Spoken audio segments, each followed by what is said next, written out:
et mon âme t'adore, et mon âme te loue, car nul n'est comme toi. C'est un chant nouveau qui monte dans mon cœur, un cantique d'amour pour mon seul sauveur. Il m'a pris de loin, il m'a lavé et m'a racheté et placé à ses côtés. Je n'ai plus peur de rien, je ne crains plus rien, car le bon berger est de mon côté. Même les ténèbres n'ont plus aucun pouvoir sur moi, car la clé de l'amour, c'est mon maître qui la tient. Quand il me tient la main, nous pensons droit dans l'armée de l'ennemi, et le grand Goliath se retrouve par terre. Lui seul me suffit,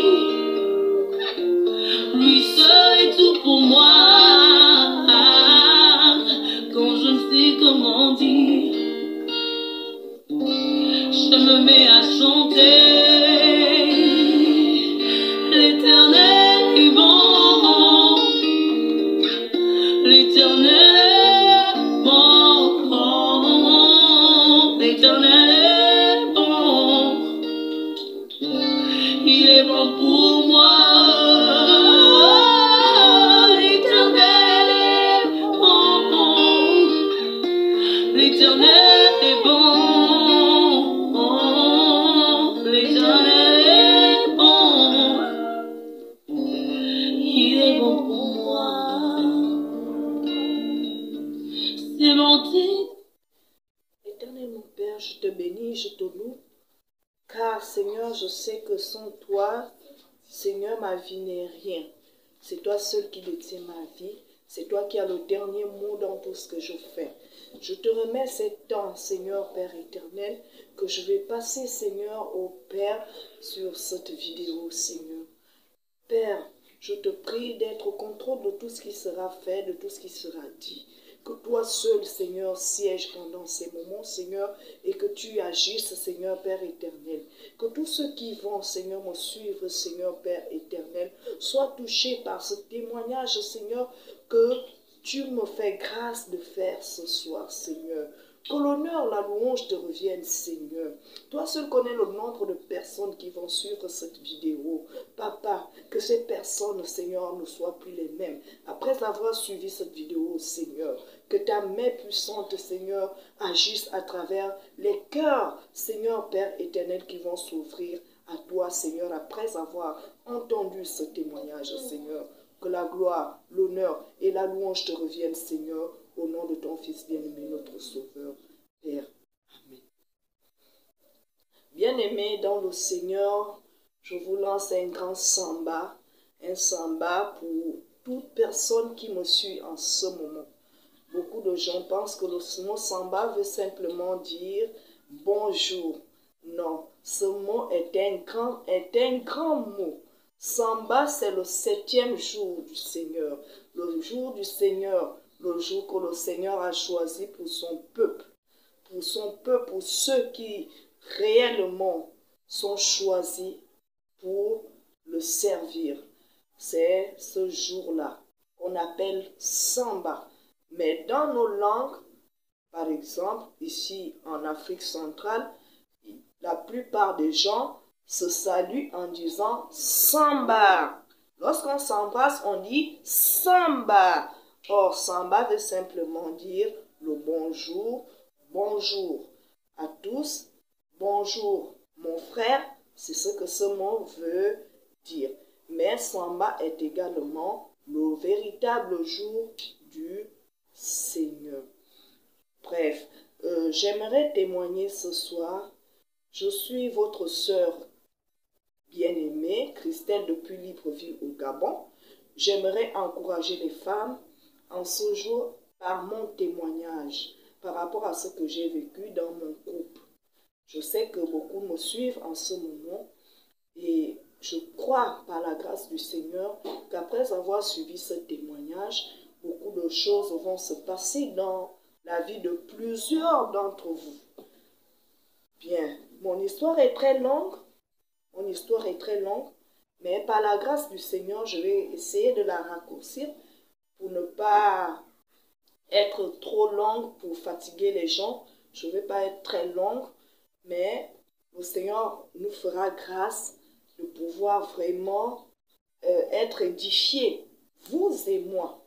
Non seulement vous, mais aussi moi, je serai édifié à travers ce témoignage. Mais tout d'abord, j'aimerais que vous sachiez que ça fait presque 20 ans que je suis avec mon mari. Nous avons commencé à être ensemble en 2001. Et aujourd'hui, nous avons eu 6 merveilleux enfants, en dehors des 3 enfants qu'il m'a trouvés avec. Bien. Nous savons tous que ici en Afrique, lorsqu'une femme a déjà fait des enfants, cette femme-là n'est pas vraiment appréciée de sa belle famille. Lorsqu'une femme a déjà un enfant, 2 enfants, même les hommes refusent de s'engager avec cette femme. Mais le Seigneur est merveilleux. Le Seigneur seul est capable de faire ce qui est impossible aux hommes. Donc, mon histoire va commencer à partir du moment où j'avais reçu ma belle-sœur, c'est-à-dire la petite sœur de mon mari, à la maison.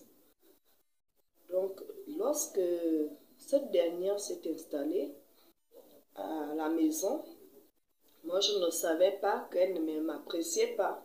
Je ne savais pas qu'elle ne m'appréciait pas. Même ma belle-mère ne m'appréciait pas. Moi, j'embrasse tout le monde. Ça, c'est dans mes habitudes. J'embrasse toute personne.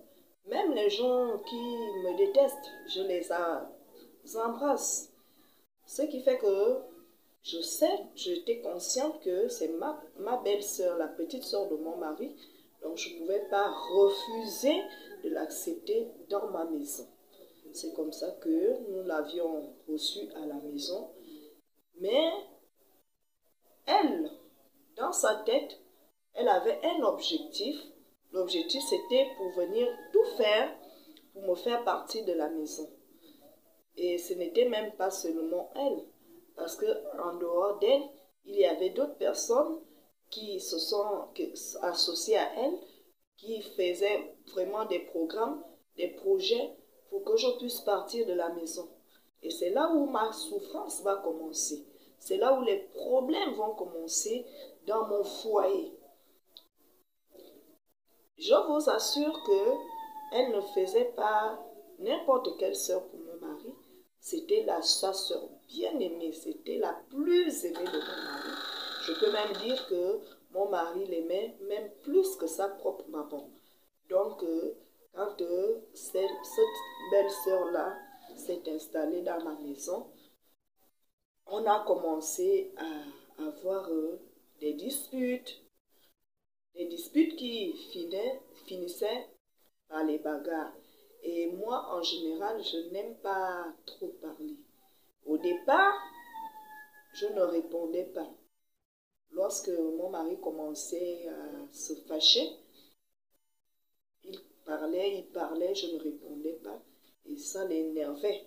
Ça l'énervait parce qu'il disait souvent que, donc, c'est moi que tu prends pour un imbécile. Hein? Je parle, tu ne réponds pas. Donc, c'est comme ça que elle a commencé à créer les problèmes entre mon mari et moi quand je ne suis pas à la maison. Par exemple, si je suis allée au marché ou bien je suis allée chez un parent, elle restait à dire qu'est-ce qui te prouve qu'elle n'est pas allée chez son ex, qu'est-ce qui te prouve ceci, qu'est-ce qui te prouve cela. Au fait, elle mettait le feu dans le cœur de son frère. Et c'est comme ça que la confiance que mon mari avait envers ma personne avait commencé à diminuer. Au fur et à mesure qu'elle disait des choses qui n'étaient pas justes, qui n'étaient pas vraies, mon mari aussi commençait à me regarder d'un autre œil. Ce qui fait que on a commencé à avoir des sérieux problèmes. Et au départ, mon mari était très compliqué. Là, vraiment, il a commencé à être très compliqué. Je réponds, c'est un problème. Je ne réponds pas, c'est un autre problème. Et c'est comme ça que il a commencé même à sortir de la maison. Il allait chez ses amis, il pouvait passer toute une journée avec ses amis, alors qu'il ne le faisait pas avant. Même la confiance qu'il avait envers ma personne pour me remettre l'argent pour faire la popote, il ne me donnait plus l'argent tout le temps. Il y avait des moments où il me confiait l'argent et d'autres moments qu'il ne me confiait plus l'argent. Au fait, c'est même ma belle-sœur, quand il ne me remet pas l'argent, c'est à ma belle-sœur qu'elle me mettait l'argent pour faire le marché. Et cette dernière, lorsqu'elle recevait cet argent, elle chantait comme si j'étais sa rivale, elle faisait des choses étranges comme si j'étais sa rivale. C'est très long mon histoire, c'est très long. Il arrivait même des moments où je finis de nettoyer la maison. Quand je finis de nettoyer la maison, elle balaie sa chambre, elle vient verser la saleté à la cuisine. Quand je montre à mon mari, je dis, regarde ce qu'elle fait. Mon mari me dit, ah, elle est encore jeune. Je dis, mais jeune à quel âge? 22 ans. Oh non, laisse, c'est toujours ça, laisse. Jusqu'à ce que, à un moment donné, mon mari a commencé à lever la main sur moi. Et ça, je vous assure que tout le temps qu'il me levait la main, je ne rendais jamais. Je ne rendais jamais. À chaque fois, il m'agressait. Et c'était même pas des petites gifles, c'était pas des petits coups. C'était vraiment comme si il se battait avec un homme, malgré que je ne rendais pas. Donc, dans tout ça là, je subissais ça. Mais il y a une chose qui faisait ma force. Voilà pourquoi dans l'une de mes vidéos, je demande aux sœurs de faire très attention. On ne s'engage pas avec un homme par plaisir. On ne s'engage pas avec un homme parce que on a la soif de se marier. On s'engage avec l'homme lorsque le Seigneur te donne le go. Lorsque le Seigneur t'a déjà montré avec qui tu dois t'engager. Parce que en vivant toutes ces choses-là, ce qui avait fait ma force, c'est ce que le Seigneur m'avait dit de la part de mon mari. C'est ce que le Seigneur m'avait dit. Donc, c'est comme ça, c'est ainsi que les problèmes ne faisaient que s'aggraver. Jusqu'à ce que, un jour, elle a proposé à mon mari de prendre une sœur dans la maison. Mon mari est venu me demander. Moi, je savais que c'était une sœur en Christ. Ça, c'est ce que je savais. Donc, j'ai reçu cette sœur-là. Malgré qu'on n'avait pas vraiment de moyens. À l'époque, mon mari ne gagnait pas grand-chose. On mangeait faiblement. Mais quand même, j'ai reçu et ma belle-sœur et cette dernière qui était aussi une sœur et qui avait un enfant avec une grossesse. Cette dernière, lorsque je la reçois dans ma maison, elle n'avait rien. Et pourtant, on m'avait fait comprendre qu'elle louait, mais elle n'avait pas d'assiette, pas de cuillère, pas de marmite, pas de réchaud. Mais moi, je l'ai reçue. Donc, on était dans la maison, dans la même maison. Et c'est moi qui préparais, je donnais à manger à tout le monde. On était là, mais j'avais observé que les deux étaient complices. Les deux étaient complices. Donc, c'est ma belle-sœur qui va voir la sœur et qui va dire à cette sœur-là que faisons tout pour faire partir la femme de mon grand frère. Donc, ce qui faisait que derrière moi, il y avait des complots, des choses qui se disaient de gauche à droite. Même quand je suis dans la maison, lorsqu'elles vont dans l'une des chambres, c'est-à-dire soit dans la chambre de la petite sœur de mon mari, soit dans la chambre de la sœur en Christ, les deux faisaient des plans pour me faire partir de la maison. Mais moi, je ne partais pas. Et ça les énervait plus. Plus je disais, je ne pars pas de la maison. Plus elles utilisaient d'autres moyens pour me faire partir de la maison. Ce qui fait qu'à un moment donné, mon mari qui ne buvait pas a commencé à boire du vin. Puisqu'à chaque fois, c'était des choses qu'on lui racontait quand je ne suis pas là. Même quand je suis dans la maison, parfois je peux être dans la chambre ou à la douche, ça parle, ça parle, ça parle. Ce sont des critiques. Donc, il a changé, il a commencé à changer complètement. Complètement. Mais ce qui m'avait beaucoup touché, c'est qu'il y avait des moments où il me disait, toi tu es quel genre de femme? Je ne lui répondais pas, mais je savais qu'il me disait ça parce que tout ce que je subissais, je ne rendais pas. Je ne rendais pas. Donc, cela le touchait quand même. Cela le touchait. Il s'asseyait à un moment donné, il réfléchissait, il dit, ah, je fais ça, mais mes parents font ça, mes parents font ça. Elle ne réagit pas, elle ne bouge pas, elle maintient toujours sa position, qu'elle reste là. Mais il ne comprenait pas que moi j'avais reçu quelque chose de la part du Seigneur et moi il fallait que je sois fidèle à ce que le Seigneur m'avait demandé de faire. Mon but était de rester auprès de lui. C'est ce que le Seigneur m'a dit. Le Seigneur m'a dit, c'est mon mari. Donc, si c'est mon mari, je dois rester auprès de lui, peu importe les situations. Et c'est grâce à ce que le Seigneur m'avait donné comme parole. C'est grâce à ce que le Seigneur m'avait dit que j'ai eu toutes ces forces-là qui m'ont amené à supporter et les disputes et les bagarres et les infidélités. Oui, parce qu'il y a eu tellement de choses qui se sont passées. Quand mon mari buvait maintenant le vin, il ne restait plus vraiment à la maison. Il partait le matin très tôt, 4h30, 5h30, il n'est plus à la maison. Il revenait deux fois à 24h, deux fois à 1h du matin.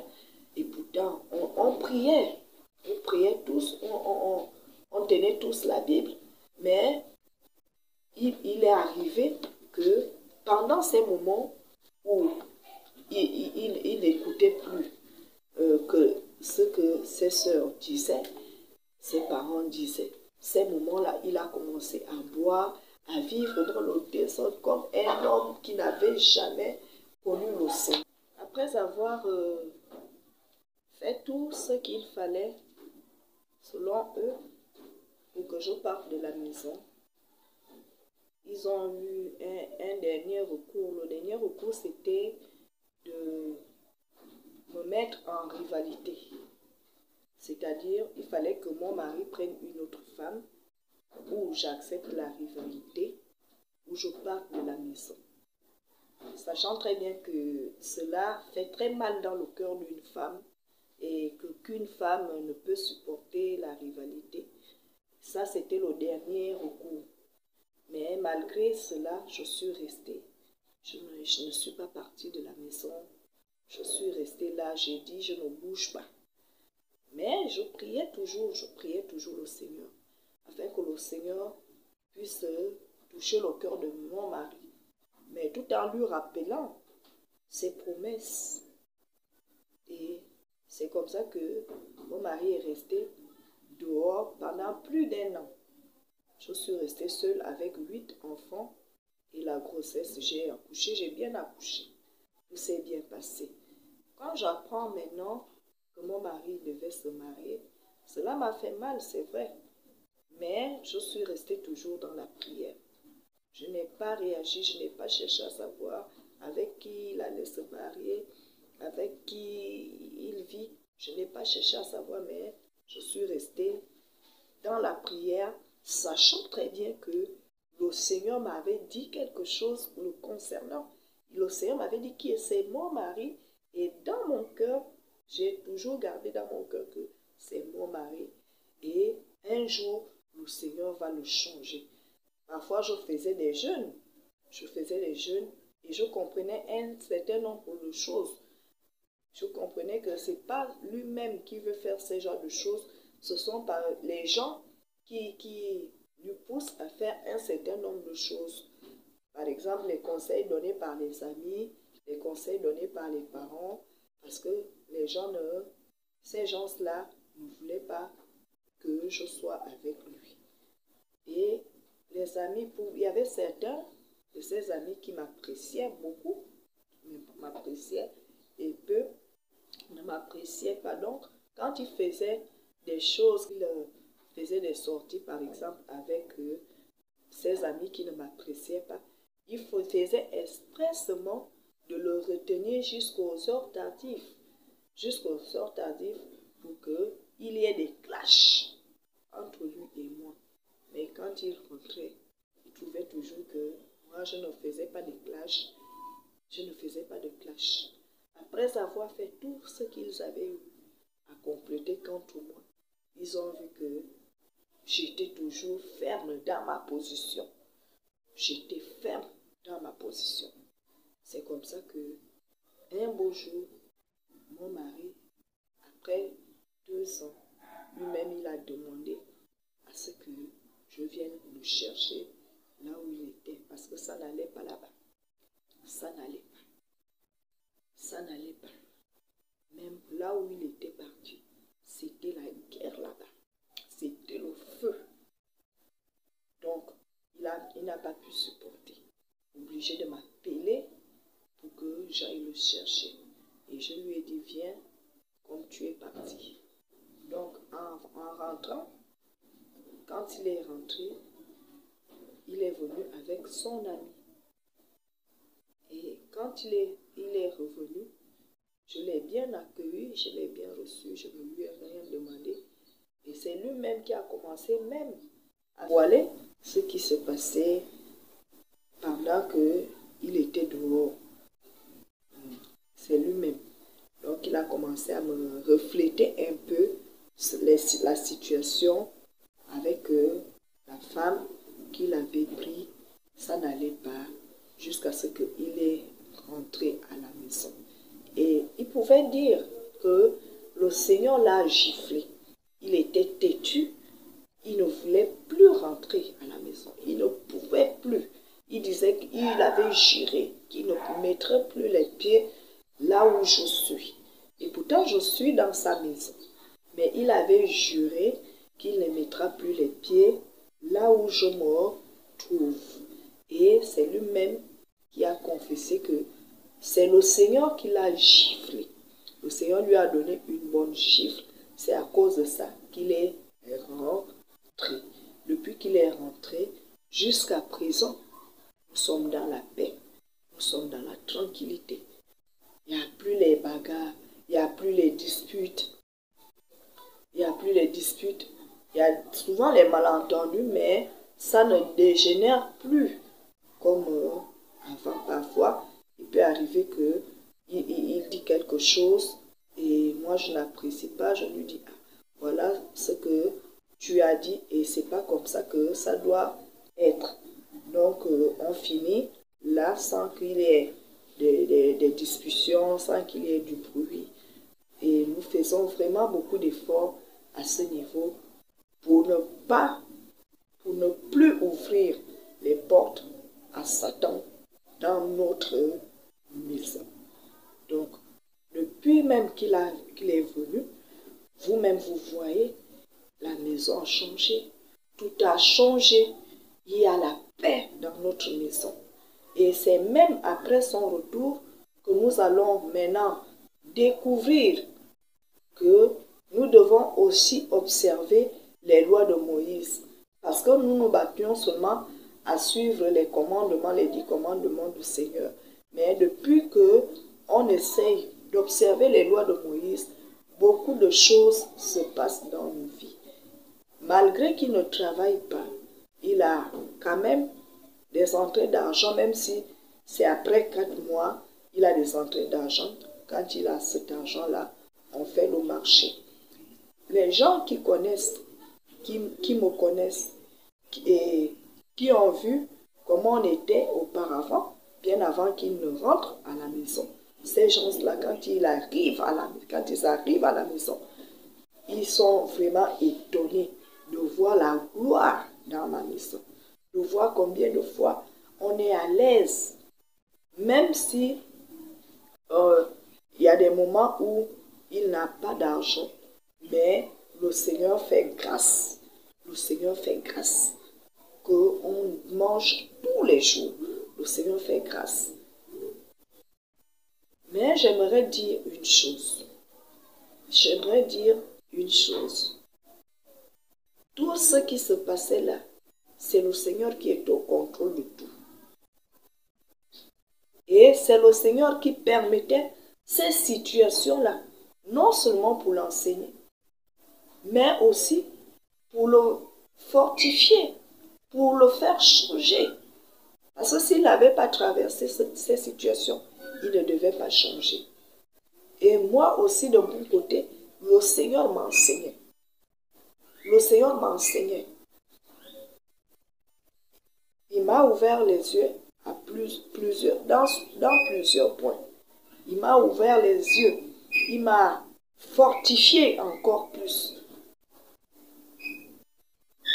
Il a permis à ce que mon cœur soit vraiment un cœur capable de supporter même les choses les plus difficiles. Et même après son retour, je peux dire qu'on a fait 9 mois. 9 mois, après 9 mois, on a perdu notre fille. Elle avait 5 ans. On a perdu notre fille. Et c'était la chose la plus horrible parmi tout ce que j'ai pu vivre. C'était la chose la plus horrible dans ma vie. Mais malgré tout ça, là, le Seigneur m'a donné la force et la capacité de supporter toutes ces choses-là. Donc, ce que je pourrais vous dire, mes frères, mes sœurs, surtout mes sœurs, je m'adresse beaucoup aux sœurs.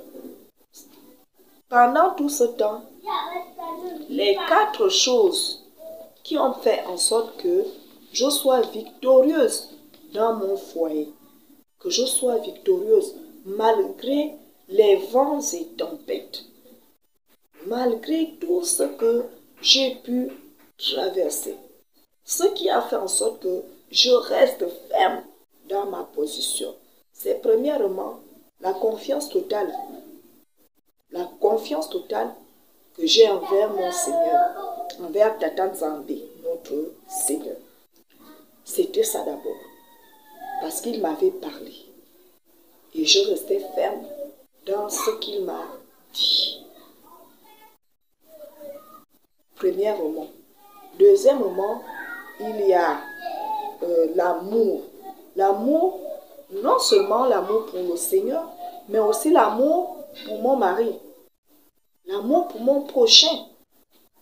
Ce qui fait que, avec l'amour que j'ai pour mon prochain, je ne rendais pas le mal par le mal. J'ai toujours considéré les gens, même malgré ce qu'ils m'ont fait, je les ai toujours considérés comme mon prochain. Je les ai toujours aimés parce que c'est le Seigneur qui les a créés. Le Seigneur dit dans sa parole qu'on doit même aimer nos ennemis. Mais pour moi, ce n'étaient pas mes ennemis. Ce ne sont pas mes ennemis. Les parents de mon mari ne sont pas mes ennemis. Ce sont mes parents. c'est comme si c'est mon frère ou ma soeur qui me fait du mal, ou bien comme si c'est ma mère qui me faisait du mal. Donc je ne peux pas rendre le mal. Et même si c'est quelqu'un du dehors, je ne vais pas rendre le mal. Je peux me fâcher, oui, parce que je suis un être humain. Il peut arriver que je me mette en colère, mais cette colère-là ne doit pas durer. À un moment donné, je vais me calmer et je vais toujours embrasser cette personne. La douleur peut faire en sorte que je sois fâchée, mais mes réactions ne doivent pas sortir de la parole du Seigneur. Je dois toujours agir comme si c'était le Seigneur qui vivait la chose. Parce que quelle douleur que j'ai eue que le Seigneur n'a pas pu avoir. Le Seigneur a vécu plus que ça. Le Seigneur a vécu pire que ça.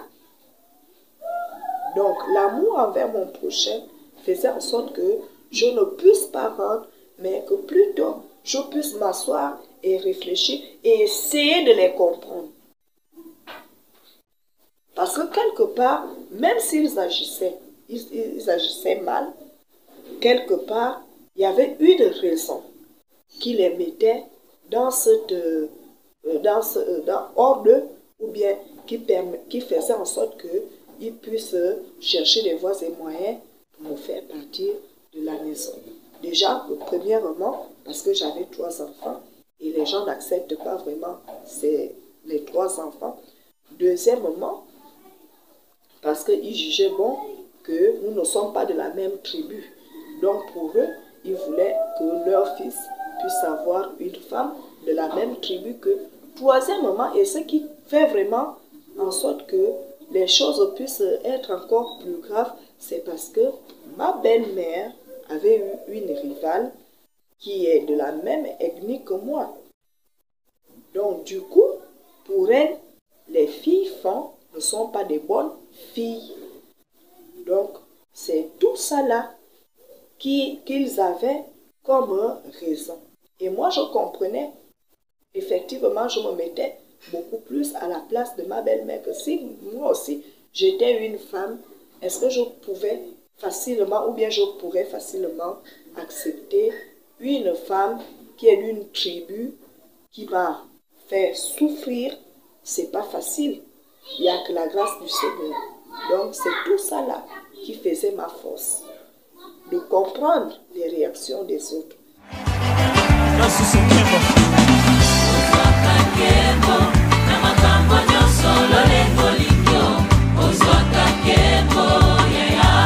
C'est très facile à chanter.